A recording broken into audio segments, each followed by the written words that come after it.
Bonjour les âmes de la Terre. Nous sommes aujourd'hui dimanche 28 janvier 2024 et nous allons parler de spiritualité. J'ai envie depuis plusieurs semaines de parler de la notion qu'on appelle karma. Ce qu'on appelle karma, c'est en fait quelque chose de dynamique dans la définition qui est celle du karma. Au départ, moi, je croyais que le karma, c'était comme une fatalité. Souvent, on dit « Ah, bah, c'est mon karma ». C'est-à-dire, par exemple, si je galère dans la vie, si je suis malade, bah, c'est mon karma. Du style, ben, je peux rien y faire, c'est comme ça. C'est ça que j'ai à vivre. Donc, en fait, il y a une sorte de résignation. Voilà. Résignation n'est pas acceptation. Ça n'a rien à voir. Donc, il y a une sorte de résignation, de fatalisme. C'est comme ça, c'est pas autrement. Et du coup, j'ai absolument pas la possibilité de rétablir les choses, de ne pas y croire. Comme je le dis, tout est une affaire de croyance, d'accord? Et si je crois qu'effectivement le karma, c'est quelque chose qui est fatal, auquel je ne peux pas résister, je n'ai qu'à le vivre, et bien effectivement, je vais m'y résigner, parce que comment vivre sinon? Donc voilà, ça c'est ce que je croyais moi aussi par rapport au karma. Et puis au fur et à mesure de mon avancement dans tout ce qui est de l'ordre du spirituel, j'ai appris qu'en fait le karma c'est très dynamique. On va dire que c'est la cause et l'effet. C'est la loi de la causalité. On appelle ça comme ça. Encore une fois, c'est ce que l'on dit. C'est pas parce qu'on dit que c'est la loi de la causalité que je suis obligé d'y croire. En fait, je ne suis obligé de croire en rien qu'en ce qui me concerne, que les choses que je sens. Alors bien sûr, je vais me documenter, je vais lire, je vais expérimenter, je vais tester. Et en faisant tout cela, je vais surtout m'intérioriser et regarder ce que cela fait à l'intérieur de moi. Ces données-là, ce sont des données. Et des données, ce sont des croyances. Donc, ce que l'on appelle entre guillemets la loi du karma, c'est très dynamique. Après, je continuerai, hein, d'accord? Parce que je suis pas d'accord avec ça non plus, on va dire. Hein. C'est vrai qu'avec moi, c'est ce que je dis aux consultants, vous n'aurez pas du tout le même discours que vous avez d'une façon, on va dire, basique, quoi, ordinaire. Donc, le karma, c'est dynamique, c'est ce que j'ai appris au fur et à mesure de mes lectures et auquel je croyais, hein, d'accord? C'est-à-dire qu'en fait, on récolte ce que l'on sème, qui est une vérité. Moi, j'y crois à ça. C'est-à-dire que si tu sèmes des pommes de terre, tu vas pas récolter des oranges. Tu vas récolter les pommes de terre. Donc, on récolte ce que l'on sème. Et effectivement, il y a plutôt intérêt à être attentif à ce qu'on sème. Parce que si tu veux récolter des oranges, bah, il vaut mieux que tu plantes un oranger, quoi. Hein, bon. Donc, c'est extrêmement dynamique, le karma. Et donc, il est dit que lorsque l'on se réincarne, c'est pour, alors, soit payer le mauvais karma, soit pour réguler le karma. Pareil, avant, moi, je croyais que, bon, ok, d'accord, le karma, c'est la causalité, c'est la loi, comment dire, la définition de la cause et de l'effet, et que quand on revient dans cette vie-là, c'est parce qu'on l'a choisi. Je vous dis tous les on-dit, d'accord? Toutes les croyances, hein, ok? C'est pas les miennes. Qu'on soit très clair. Donc, c'est une fois que ce corps n'est plus là, il y a une espèce de jugement qui se fait de tous les actes que j'ai posés dans l'existence de cette incarnation, avec la pesée, on dit aussi la pesée de l'âme, hein, toutes ces choses-là, et en fonction de ce que j'ai produit dans cette incarnation, et peut-être aussi dans des incarnations passées, eh bien, je vais choisir de revenir. L'âme va choisir de revenir pour payer, pour expurger le karma. Déjà, ça, c'est pas rigolo. Je veux dire, comme concept, c'est pas rigolo. Donc, l'âme, elle décide de venir s'incarner à nouveau pour payer un karma négatif. Moi, je sais pas vous, mais moi, je trouve pas ça très rigolo comme concept. Donc, moi, j'y croyais à ça, hein.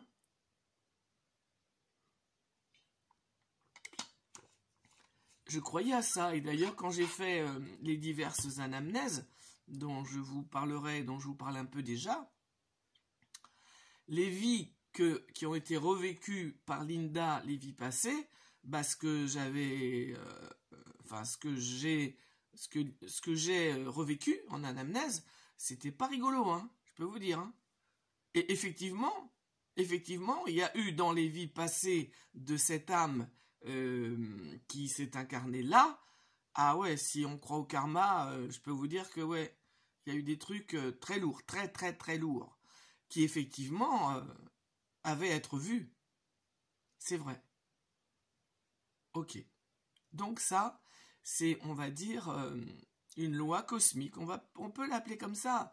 C'est la loi de la dualité et la loi de la causalité dans une certaine vibration, dans une certaine fréquence vibratoire. Il y a cette recherche d'harmonie qui va faire que lorsque je suis en dissonance, je vais chercher à me remettre dans l'harmonie, dans la résonance, dans ce qui est sonnant, harmonieux.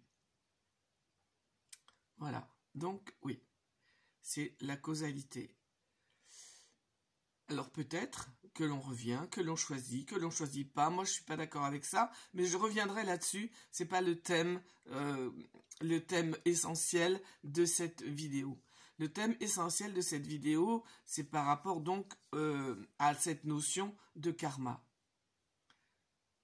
Plutôt que de s'intéresser au karma, qui effectivement, on pourrait dire que c'est plutôt la réharmonisation de l'âme, et du coup, par l'intermédiaire de cette incarnation. L'âme, elle ne peut résoudre, vivre, expérimenter le bon, elle ne peut réguler le moins bon, on va dire les dissonances, la désharmonie, que dans une incarnation. Ça, je pense que ouais, c'est une croyance que l'expérimentation m'a fait dire que oui.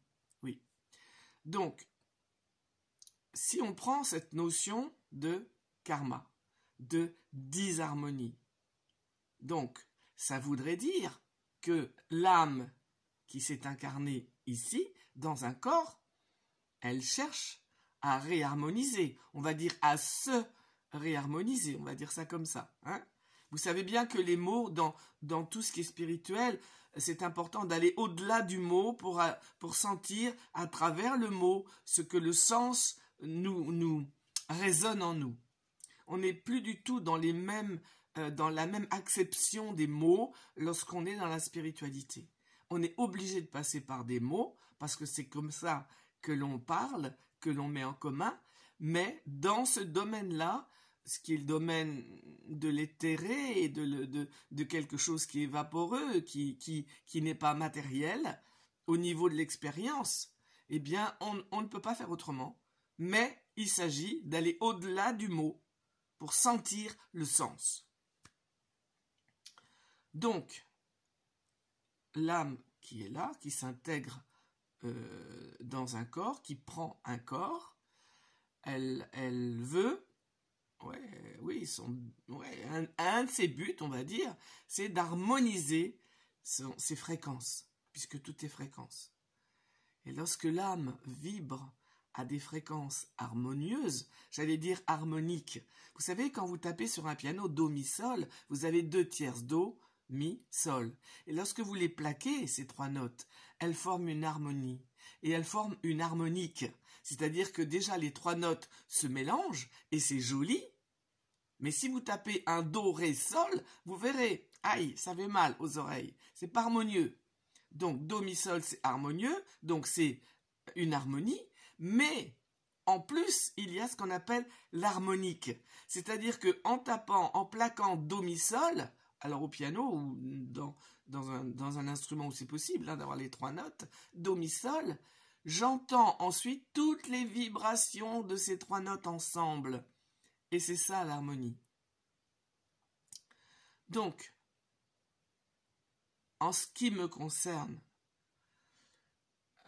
lorsque j'ai fait quelques anamnèses et que j'ai vu, Linda a vu les vies et le karma, on va dire, hein, les dissonances, les charges venues d'expériences revécues dans l'incarnation de Linda par des anamnèses, bien sûr, mon guide, mon enseignant, celui qui me guidait, m'avait dit « Oh là là, t'as un karma, toi, alors ?» Bon, alors moi je l'ai cru puisque j'en savais rien.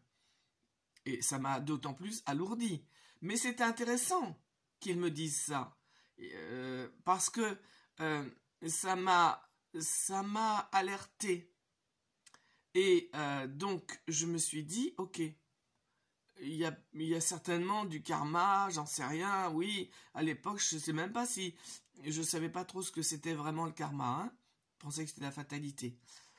Et donc, je me suis, oui, attelé, en tout cas, à ne plus produire de karma négatif, à ne plus produire de charges négatives. C'est ça qui a été mon but, je regarde l'heure, ça passe trop vite, c'est ça qui a été mon but principal, à partir de mes 40 ans.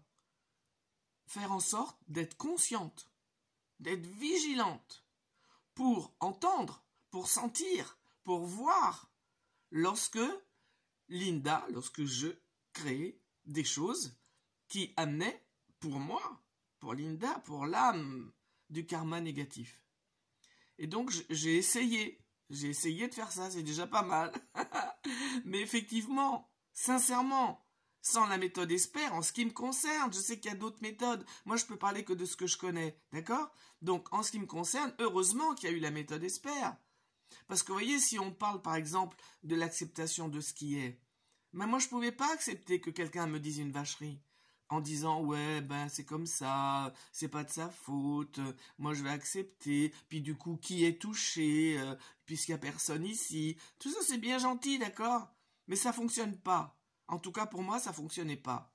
Donc, lorsqu'il s'agissait effectivement de lâcher prise, de dire le oui à ce qui est, tous ces concepts qui sont superbes et auxquels je crois, et c'est important de les mettre en pratique.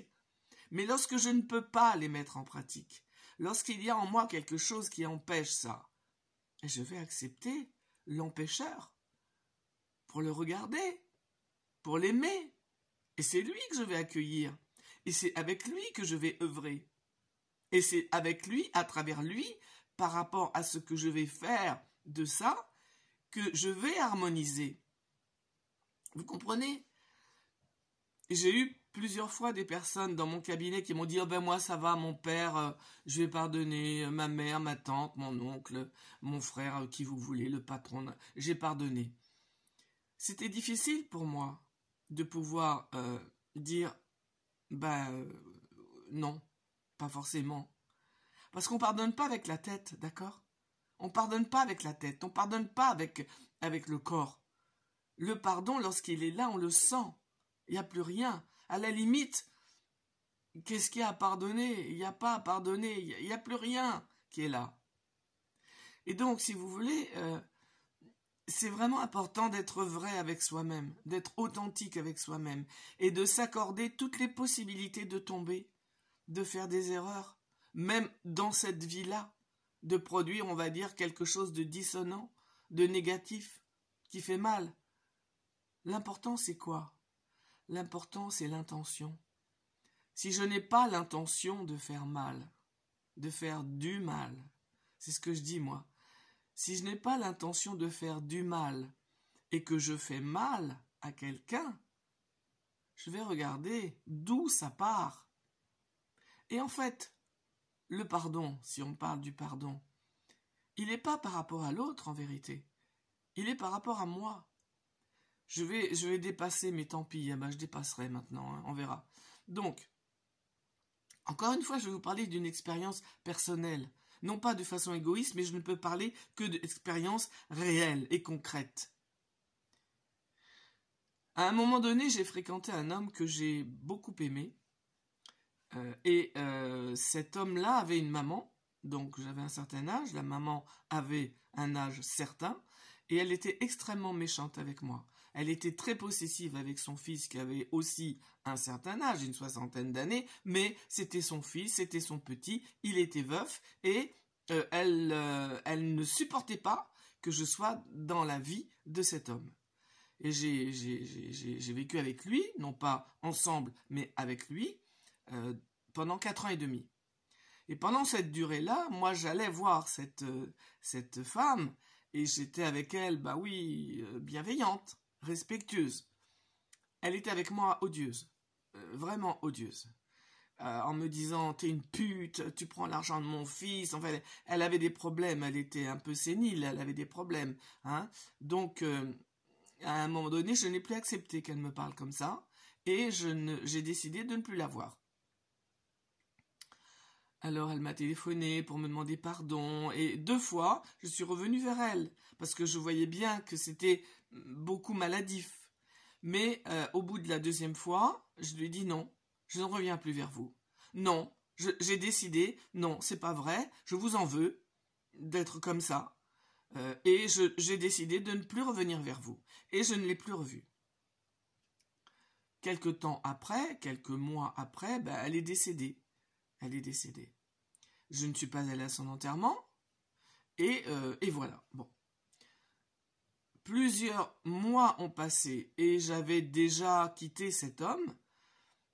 Mais je savais que cette femme, bon, moi, elle était partie de ma mémoire. Hein, et voilà, je savais que je n'avais pas pardonné.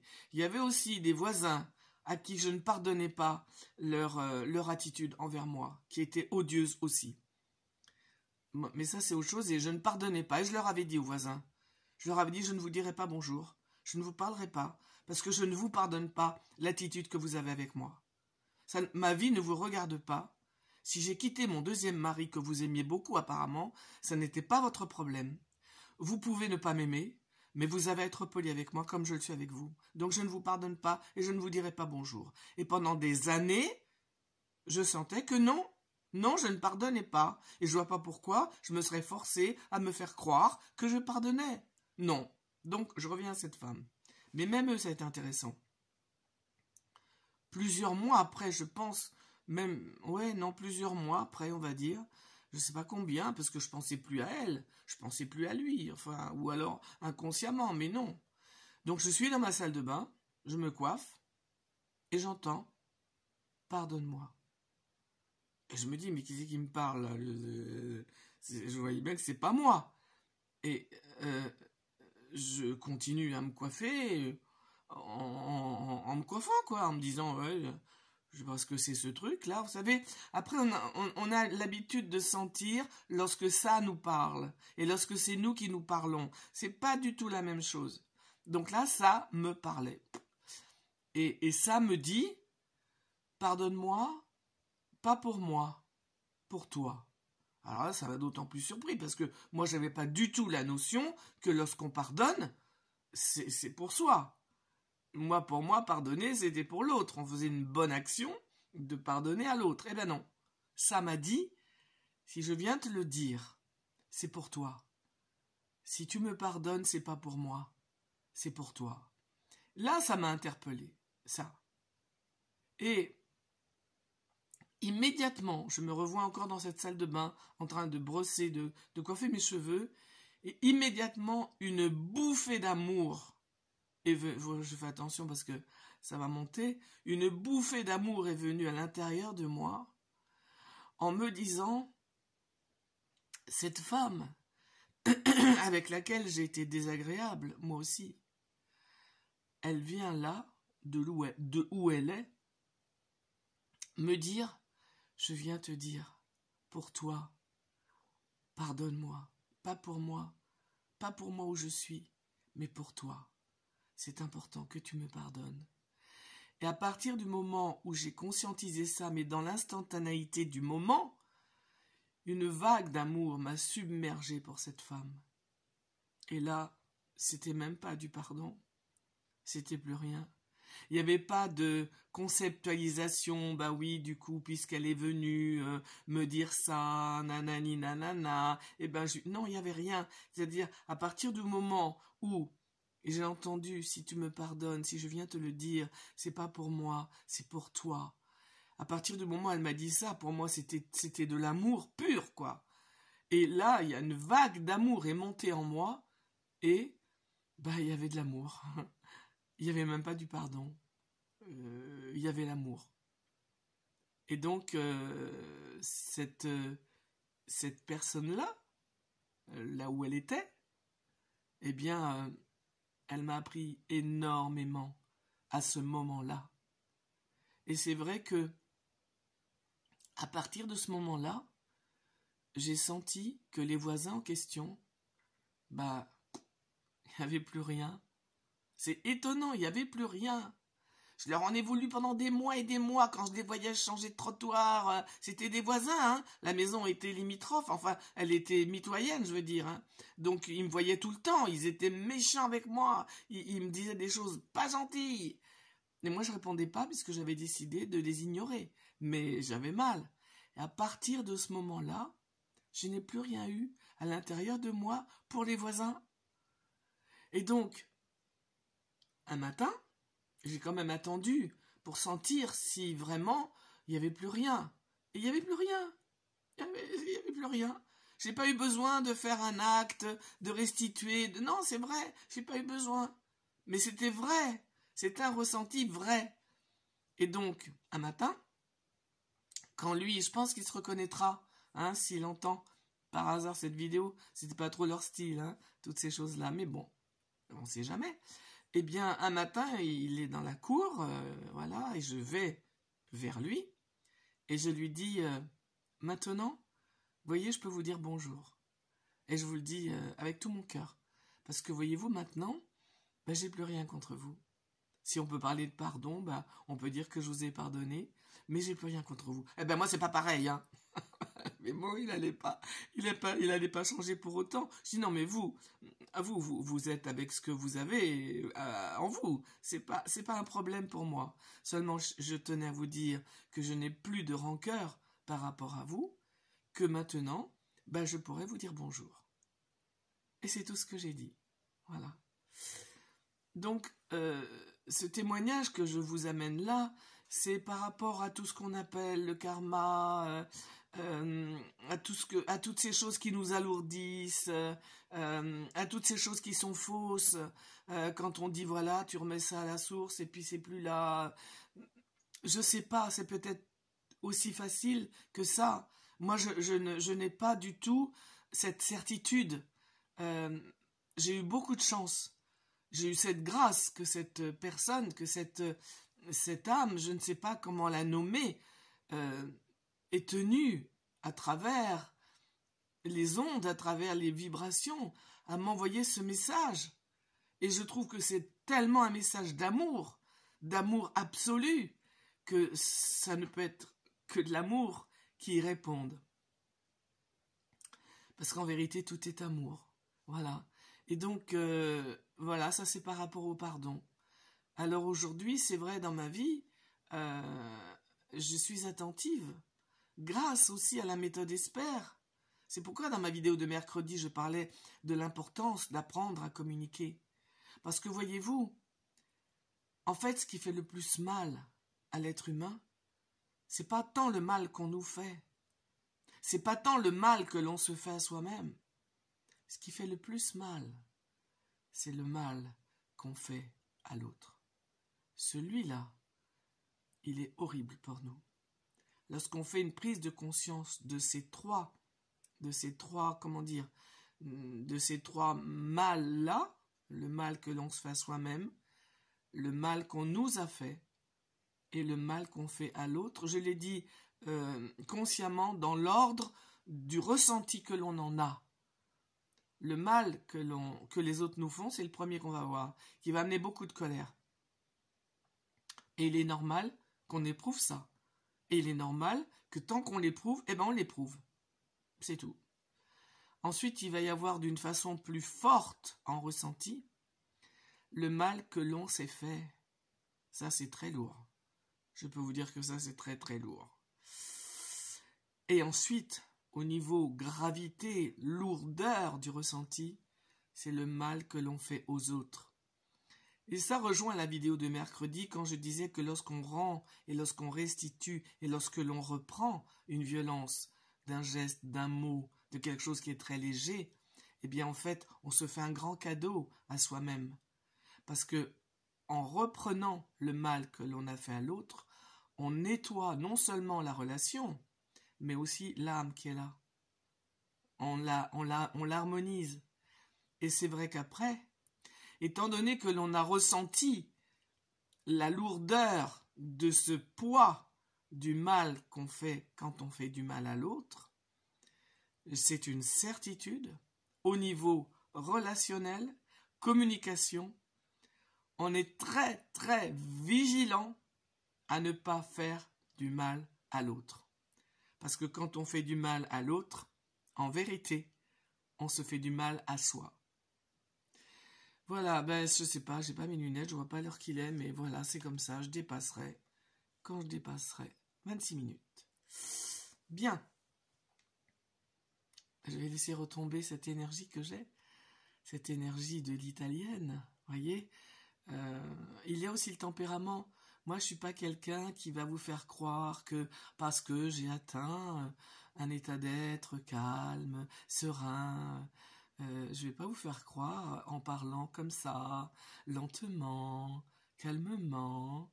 Non, moi, je suis moi-même, je suis vrai. Et c'est vrai que je suis d'origine sicilienne, italienne, et que là-bas on a le verbe oh quand on parle. Et très souvent on me disait mais arrête de crier. Non, je crie pas, je me dispute pas, je parle. Mais oui, parfois je peux avoir le verbe oh et c'est vrai que les personnes qui sont sensibles, qui ont une difficulté avec justement la dynamique du verbe oh peuvent le confondre avec quelque chose de violent. C'est possible. Bien, mais maintenant cette énergie, je vais la faire retomber pour procéder à notre moment de présence à soi-même du dimanche. Alors, nous allons, si vous le voulez bien, nous poser, on met le dos droit.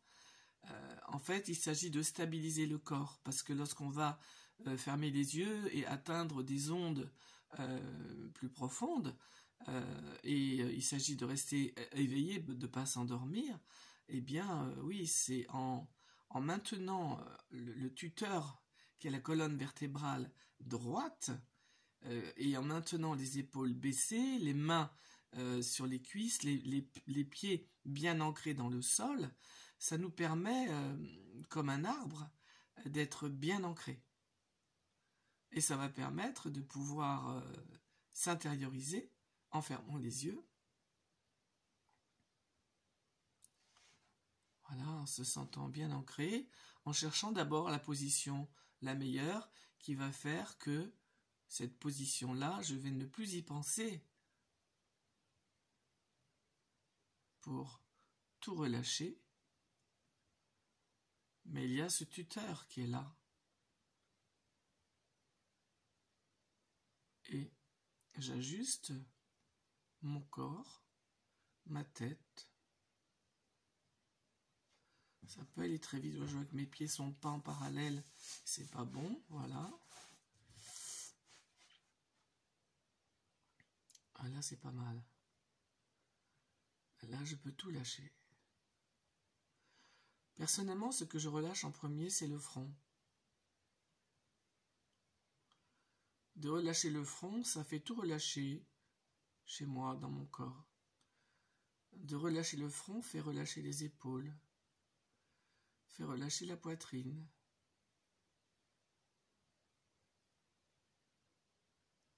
Et après, c'est la respiration.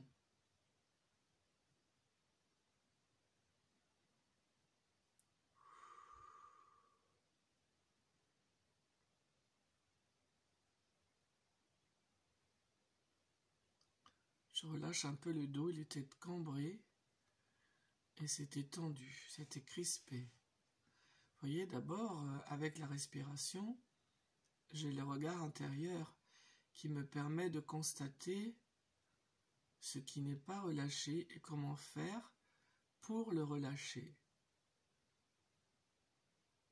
Voilà.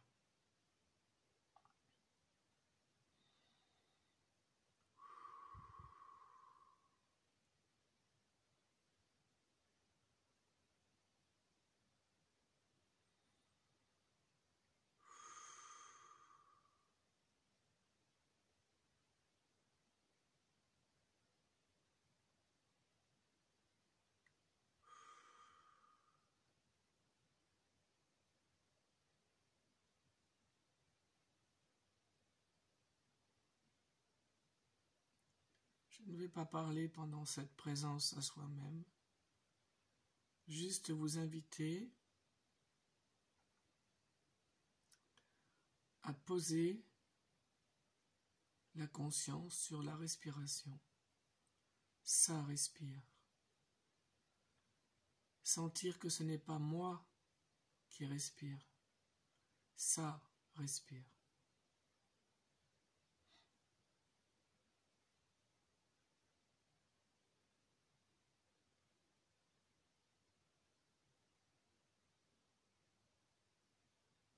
Si quoi que ce soit arrive à la conscience, je le laisse passer, je ne rentre pas dedans, je ne l'alimente pas, ça va s'en aller tout seul.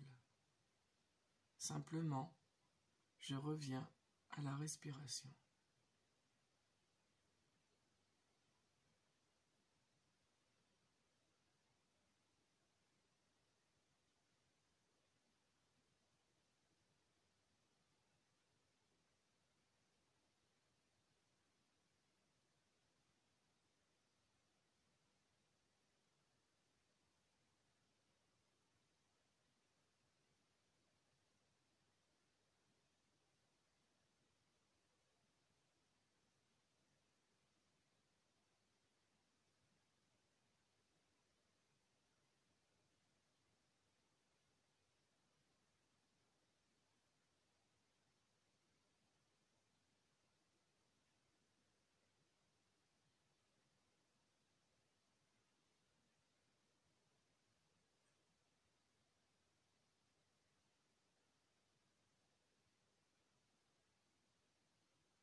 On va reprendre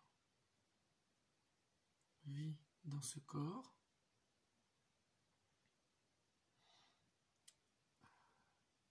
En bougeant le front, les joues, le nez, les lèvres, en remettant de l'énergie dans les mains, dans les pieds, et en s'étirant, en gardant les yeux fermés pour les ouvrir vraiment. Au dernier moment, on va étirer ce corps. Et voilà. On ouvre les yeux. Et ce monde qui est devant, là, voilà. Le monde d'aujourd'hui. Je vous souhaite une belle journée. Le soleil est là, le ciel est bleu. C'est super. Et je vous dis à mercredi. Au revoir.